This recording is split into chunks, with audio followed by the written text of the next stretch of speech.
Hey guys, welcome back. I'm doing another wear test video today. This time it is with the Kat Von D Lock-It Foundation in the shade Light 41 Neutral. Kat Von D sent me this foundation and all of the brushes that you will see in the video. I've already prepped my face with my Hourglass primer, and this is the primer that I prefer to use. So many of you said last time that I didn't apply the foundation the way you would because of using a beauty blender, etc. So I'm going to apply the foundation this time using her tools and brushes, and we will see how it works. I'm really excited by the fact that I get to show you shade Light 41 Neutral because it's a brand new shade, and I'm curious to see if it works or if it's going to be too light, because it could be too light for my skin, and that'll be a first. Usually things are too dark or too pink. As I mentioned before, I prepped my skin by applying the Hourglass primer. Before that, I hydrated the fuck out of my skin by putting on all of my moisturizer. I'm trying a new skincare routine, and I'm in week 3 of it, and it calls for basically applying a shit ton of moisturizer. So my skin has been very well hydrated recently. So this is the foundation brush, and I'm going to go ahead and apply it. I'm going to do it on half of my face first and see how it matches, and then do the rest. Okay. So I have it on half of my face. I'm gonna take pictures out in the sun to see how well it matches or doesn't match, if it's too light, whatever for my skin. I feel like it's neutral toned and it looks really good, but it might actually be a little bit too light, which is amazing. I'm gonna go ahead and put it on the rest of my face. Now I am gonna use a little bit of the Kat Von D translucent setting powder. And I'm gonna set my nose because that seems to be, like, the center of my face seems to be where my rosacea wears off all things. So I only applied setting powder to my chin, my nose, and like the areas right here on my cheeks and a little bit right here. Those are the places that my redness from my rosacea is usually very prominent, and that tends to be where foundation wants to wear away on me. I am gonna go ahead and spray with a little bit of Urban Decay's Chill makeup setting spray. Here's my profile from the side. I'm going to insert a picture of what this foundation looks like on me out in the sun so I can see if it matches perfectly, if it's too light, if it's too dark. I think the color is perfect. I also feel like it applied a lot easier this time because of using the dense brushes as opposed to the Beauty Blender, which really surprises me because I normally feel like the Beauty Blender is how you make your makeup look airbrushed and perfect. So I'm really impressed by the dense brush. The brush that I bought to try this out again with was the Real Techniques Expert Face Brush because that's what somebody recommended on YouTube. So this brush is actually not as dense as the Kat Von D one, or as stiff. So I think I like that this one is I don't know. It feels very, I don't know if you can see, but it doesn't have like a lot of give. It's very dense and full. So yeah, this is a cool brush. Okay, I stuck on a little bit of lip color. This is actually Jouer Praline. It's a long-wearing matte metallic lipstick. It's a pinky, bronzy, coppery penny color. So I'm gonna zoom in so you can see how this foundation looks a little bit closer up, but not so close that it's creepy. So from the side,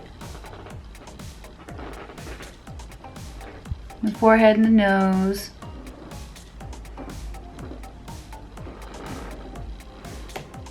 And I'm getting a little bit of settling into the lines under my eyes, which, you know, I didn't set that with powder. Maybe I should.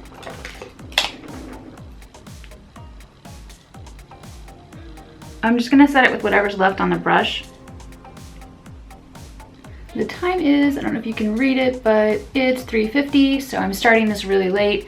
I'll be checking back in a couple more hours. It is 7:44 p.m., about 4 hours after application. I'm just doing a quick check-in. From a distance, I think everything looks great. The liquid lipstick that I'm wearing is holding up pretty well too, considering that I had steamed salmon, steamed green beans, and cauliflower mash, and the sauce that my husband made was sort of like a wine sauce with, like, I guess some lemon and butter and caramelized onions. It was delicious and probably kind of oily. So lipstick looks pretty good, all things considered. But onto the foundation. I feel like the foundation looks really good. I think it looks a little bit weird, like it's wearing off my nose, which is weird considering the fact that I did powder it there. I'm gonna zoom in a little bit, but not too gross proportions. All right.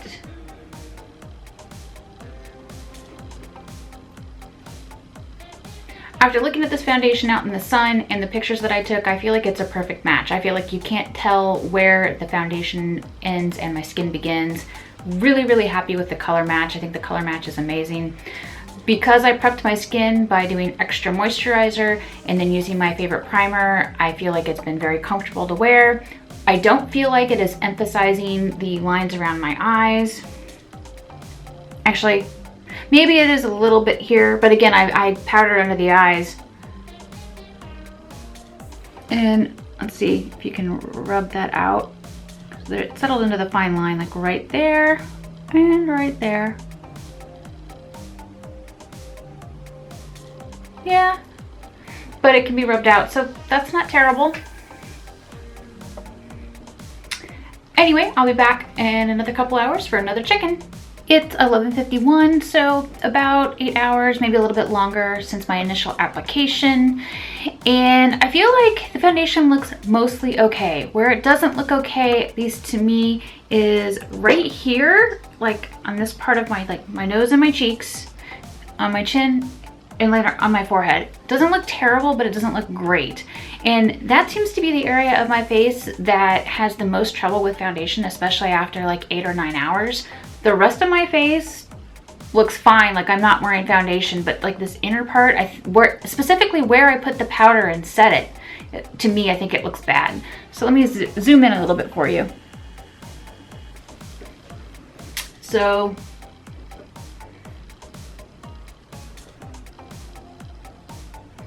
I think if I put some like, I don't know, like a lightly tinted pressed powder on it, it would probably make it look better. So this is where it's at after a little bit about 8 hours. Oh, also, I've been wearing this for 8 hours too. It didn't come off with dinner. It didn't come off with my snack of yogurt. I've drank water. I've drank soda. I had a glass of wine.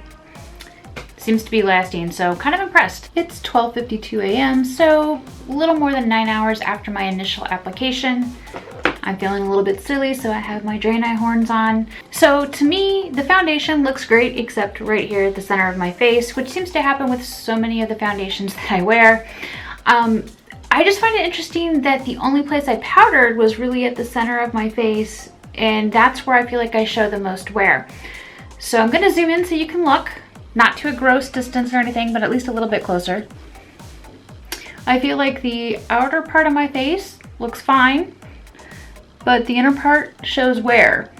I don't feel like I have a lot of redness peeking through, but I do feel like it just, I don't know, it looks like it's actually foundation now sitting on top of my skin. So I feel like kind of from here back, I look okay. Here up, but just like that center part just doesn't look right. What do you think? Now, one thing I did want to see is what happens if I put my Lucy Minerals pressed foundation on top of it. So I'm gonna have to try this foundation again. I'm not gonna set it with the Kat Von D translucent powder since that didn't really seem to work for me. If you have any suggestions on what you think would work better for setting this part of my face, which just seems to like eat the makeup off, or at least mostly eat it off, I would love to know. Overall, I am definitely more impressed than the last time I gave this a wear test and the first time I wore it. I have to say that applying this foundation with the foundation brush that Kat Von D made a world of difference. I don't know why it's so much better than when I applied it with the Beauty Blender, but it seemed to meld with my skin better. It didn't seem to sit on top of it like it did when I applied it previously. It doesn't look like aside from like the center part of my face where I don't think it looks good, I think it looks really good with the rest of my skin. I feel like it blends in pretty well. But these brushes are actually pretty amazing. I'm really impressed. Love the brushes. Absolutely love the color, Light Neutral 41. It is a perfect match for my skin tone. I think it looks amazing. So I just need to figure out how to get it to last on the center of my face. The Jouer Praline liquid lipstick, still going strong. Doesn't really show much, if any, wear when I'm looking in the mirror. My lips do feel dry after 9 hours, but it doesn't come off. Here, let me show you by kissing my hand. There's nothing on the back of my hand. So it dries down really well. I like this color. I don't know if all of the formulas are like this. They could be different. I have this one that's metallic, and I also have Phyrra from their summer collection, which is metallic. It's very comfortable to wear. It's very lightweight, and While my lips do feel dry after 9 hours, I haven't had the urge to lick them or anything like that. And I don't feel like there's been any wear, like the color hasn't come off. It didn't come off on any of the glasses I drank out of. And I think I mentioned earlier, I was drinking, I had a glass of wine, I had soda, and I've had mostly water because I've been trying so hard to cut back on my soda. I'm limiting myself to 2 sodas a day, 2 vanilla Coke Zeros. And I'm trying to do less than that, but mostly it's been water, and it's been fine. Hey guys, welcome back. Today I'm doing another wear test video with the Kat Von D Lock-It Foundation in Light 41 Neutral. And I'm also gonna try the new concealer in L1 Neutral. I've already put Hourglass Veil Mineral Primer, this stuff on my face so that it's prepped. My skin is very well moisturized. Check out the cool little doe foot shape for the concealer.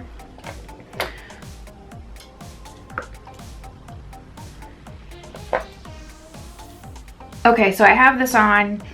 I think it looks really good. I know it's gonna melt with my skin and it will be seamless and you will not be able to see where the foundation ends and my skin begins. At least that's what it looked like at all. Okay, so I put on a little bit of lip color. This is Jouer Cassis. It's a matte, long-wearing liquid lipstick, so I'll be telling you how this wears throughout the day.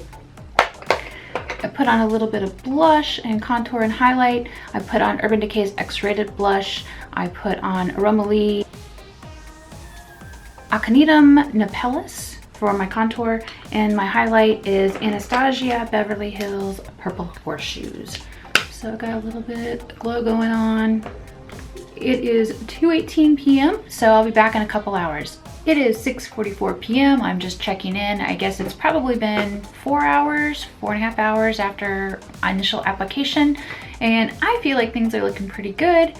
The main difference in what I did today versus yesterday is I skipped applying any sort of translucent powder or setting powder. I just went straight for the setting spray, and yeah, I think it looks pretty good. I did actually put on blush, contour, and highlight today instead of not doing anything because I had to go out and go to the doctor. So I'm gonna let you look at me. And my highlight color is very, very obvious. I did that on purpose. It's what I want. I strongly suspect that the only place I'm really gonna have a lot of wear is right on my nose. I've had to blow my nose like a million times today because of my allergies, so that's really been annoying. But my chin looks great. I feel like my cheeks look good. My forehead looks good, so I'm pretty happy. It is about 12:28 a.m. I forgot to check in a couple hours ago, but I think I put this on around 2 o'clock, so it's been on for like 10 hours. I'm doing pretty good. I do feel like it looks like it's worn away on my nose, but it wore away to where it just kind of looks like it's my skin. It doesn't look like it's horribly, like, I don't know, like paper mache. I don't know, it doesn't look gross. Like, I feel like I could powder it and it would probably look okay. I feel like it held up pretty well on most of my face. In fact, you can still see my blush, highlight, and contour. Lipstick is looking okay. It's looking a little worn, but considering that, you know, I had dinner, I had a snack, I had ice cream, I had sake, I had a glass of wine, I've had a lot of water so that I can be sober. So yeah. Anyway, I'm gonna see what it looks like if I try to powder my nose with it set up like this, since I did not put powder on earlier at all.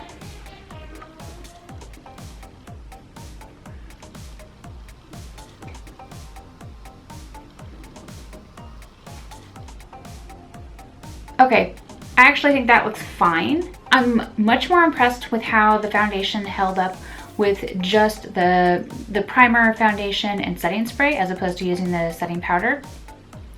Let me zoom in a little bit. All right.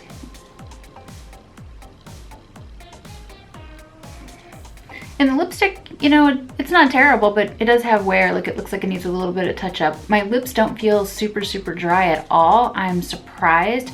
Normally when I've been wearing liquid lipstick for like 12 or more hours, I feel like my lips have like shriveled up into, like, I don't know, little raisins. I don't feel like that's going on. So I'm really enjoying this Jouer formula.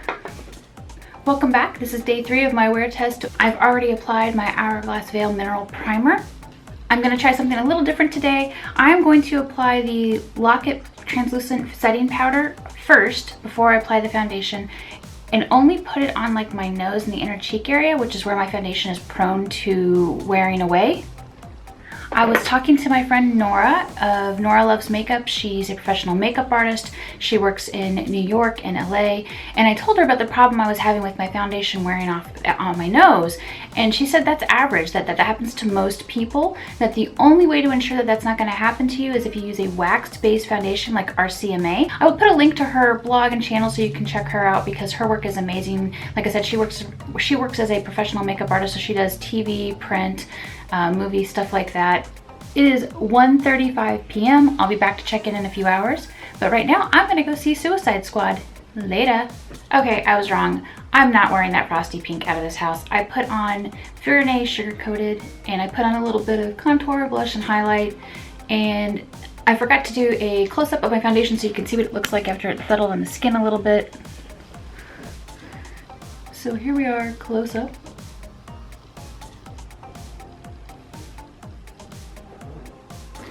I feel very happy with it. I feel like it melds with my skin. So we're gonna see how it wears today. And since I'm all about the check-ins, it's 1:54 p.m. See you in a few hours. Okay, it's 6:09 p.m. I just got back from seeing Suicide Squad. I've had my makeup on for about 4 hours. I got caught out in the rain because it's Florida and it rains a lot during the summer. And I think my makeup looks okay around the outside. My nose does not look good, in my opinion. Let me zoom in a little bit for you.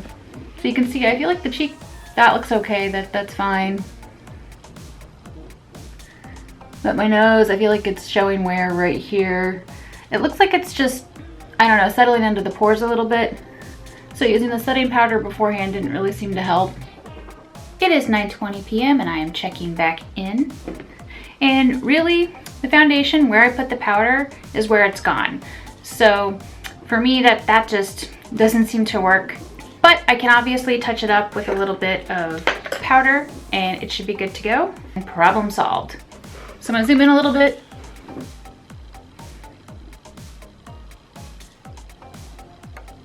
Overall, I don't think it's looking bad. When I was in my bathroom a few minutes ago, I was taking a look and I felt like even in like the normal bathroom lighting, I couldn't see that I had wear in my nose, but I knew the wear was there because I knew that's where it was gonna be. So when I came in here under my studio lights to look, I'm like, sure enough, it's gone from my nose and it was gone from my chin. So I just put a little bit of the powder on to sort of cover that up, and I think it looks fine. So I'm completely shocked by how this foundation applies if you apply it with the right tool. When in the past I've applied it with a beauty blender or my fingers or even a brush like this, I don't feel like I got very good results. I felt like the foundation would be sort of thick and cakey. It would emphasize lines around my eyes, like lines I didn't even know that I had. And so I didn't feel like it looked very good on me. A couple of you left comments on my previous Kat Von D video saying that it looked like I had paper mache goop all over my face. So clearly you guys didn't think it looked very good either. This time around, after applying it with the Kat Von D brush and concealer brush, I feel like it looks pretty good. For one, I'm so impressed by the color match of Light 41 Neutral. Like, to me, this is a perfect match for my skin tone. I think it looks flawless. The color match is spot on amazing. I feel like it wears really well around, you know, most of my face. My nose apparently wears off and I'll have to just touch that up. According to my friend who's a makeup artist, that's normal, so I shouldn't really be too upset about that. I can't get over how much of a difference it makes to use the right tool. Like, I don't own any brushes that are the same shape as this brush, the Kat Von D foundation brush, which is kind of like, it's super dense and it sort of tapers in. So it's almost like a triangle. I don't know if you can see it from the side, but it's so dense. It doesn't have very much give. And I think because it's sort of tapered and pointed, it just does a really great job of getting around the face, thinning out the foundation. Because if you'll remember in the previous video, for me to get the foundation on, I mixed it with a squirt of Kat Von D's primer to make it a thinner, easier consistency to work with. With this brush, you don't have to do that. So you get the full coverage and it just manages to shear it. Like, it's not even really shearing it out, but it spreads it out really nicely to give you all of the coverage that you need, or at least I feel I got all the coverage I need. When I'm wearing this foundation, I don't feel that I need concealer. One of the wear tests that I did use the concealer in the shade L1 Neutral, and I feel like it works really well under my eyes. I actually think that I like it better than the Urban Decay Naked Skin, which is what I've been using for, I don't know, a couple years now at this point. So I'm really impressed by the formula on this and the coverage that you get with it. Where previously I said that this foundation was not for me, I thought it was best for oily skin because it seemed to work better from my understanding with oily skin. I've completely reversed my opinion, and I feel like if you apply it with a brush that, if it's not this brush, which this brush is pretty amazing, a very, very dense tapered brush, I think you will get good results. If you have dry skin like I do, make sure that you moisturize well beforehand, which is what I've been doing. And I don't feel like it clung to any dry spots. I don't feel like it emphasized dryness. Normally, if I'm gonna see dryness, it's gonna be like right around my nose, and I don't feel like I don't feel like I see that. And I've been wearing it for the past 4 or 5 days, and I recorded like 3 or 4 of those days, and I don't feel like I see that going on in any of the video footage or in any of the photos that I've taken. So I'm really impressed. So I would say if you've tried this foundation in the past and didn't like it and felt like it was thick and cakey and hard to apply, get a sample of it and try it with a dense brush. Like, you don't have to go out and buy the Kat Von D brush, but you need to use a very, very dense brush. Someone had recommended the Real Techniques brush, which is their Expert Face brush, which is kind of oval shaped and dense. And it's slightly tapered around the top, but it doesn't come to a point. I don't feel like this works as well for me personally, but it might work for you, especially because I know somebody recommended it in my comments, so this might be another really good alternative. But if you have a brush that's really, really dense like this, go for that. Try the foundation with that brush and see how it applies for you. As of right now, I think this is going to be my go-to foundation for when I need to make sure I have full coverage. Because yeah, I'm impressed by how it looks on me and how well it works, and the color match. I love the color match. I'm so glad that Kat Von D came out with a super pale shade. So if you have pale skin like me, you're gonna love this color. And I believe it's gonna be launching sometime in the next couple months. This shade isn't out yet, but it will be out soon, I hope, because I know that many of you will be wearing it. Let me know what you think of this follow-up to the Kat Von D Lock-It Foundation in the comments below. I am now a convert. If you like this video, give it a thumbs up and share. It means the world to me when you share my videos. Thank you so much for watching.